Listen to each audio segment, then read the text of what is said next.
Hello বন্ধুরা, তোমরা সবাই কেমন আছো? স্পিড ইজ ফানি স্টোরিজে আরেকটা ব্লগ নিয়ে চলে এসেছি। এটা ছিল লক্ষ্মী পুজোর যেদিন লেগে যায় রাত্রিবেলা।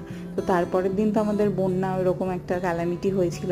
সকাল থেকেই না আমার একটা মনটা খুঁজখুঁজ করছিল। এক শালিকও দেখেছিলাম সকালবেলা চিয়া সিডস খেয়ে একটু প্ল্যান ট্যান করে ঘরে কি কাজ টাজ হবে রেডি করে ব্রেকফাস্ট উপমা খেয়েছিলাম অ্যান্ড ডিম পোচ। তারপর আমি রান্নাটা মা করেছিল আর মাছের ডালনা, এটার রেসিপিটাও শেয়ার করবো খুব শিগগিরই। অ্যান্ড আমি স্কিন কেয়ার করে নিয়েছিলাম, অবশ্যই চান পুজো তো হয়েই গেছিলো। আর এই স্ক্রাঞ্চিটা দেখলে ওটা মা বানিয়ে দিয়েছিল সন্ধ্যাবেলা আগে আমাদের লাঞ্চ সেরে নেওয়ার পর।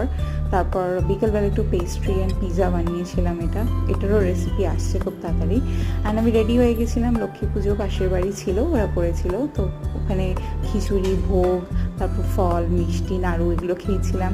অ্যান্ড ওদের বাড়ি একটা কুকুর আছে, টিয়া পাখি আছে, আবার একটা বড় অ্যাকোয়ারিয়ামও আছে। বাপারে কত কিছু! তো খুব এনজয় করেছিলাম, কিন্তু যাকে পরের দিনে দুর্ঘটনা ছিল।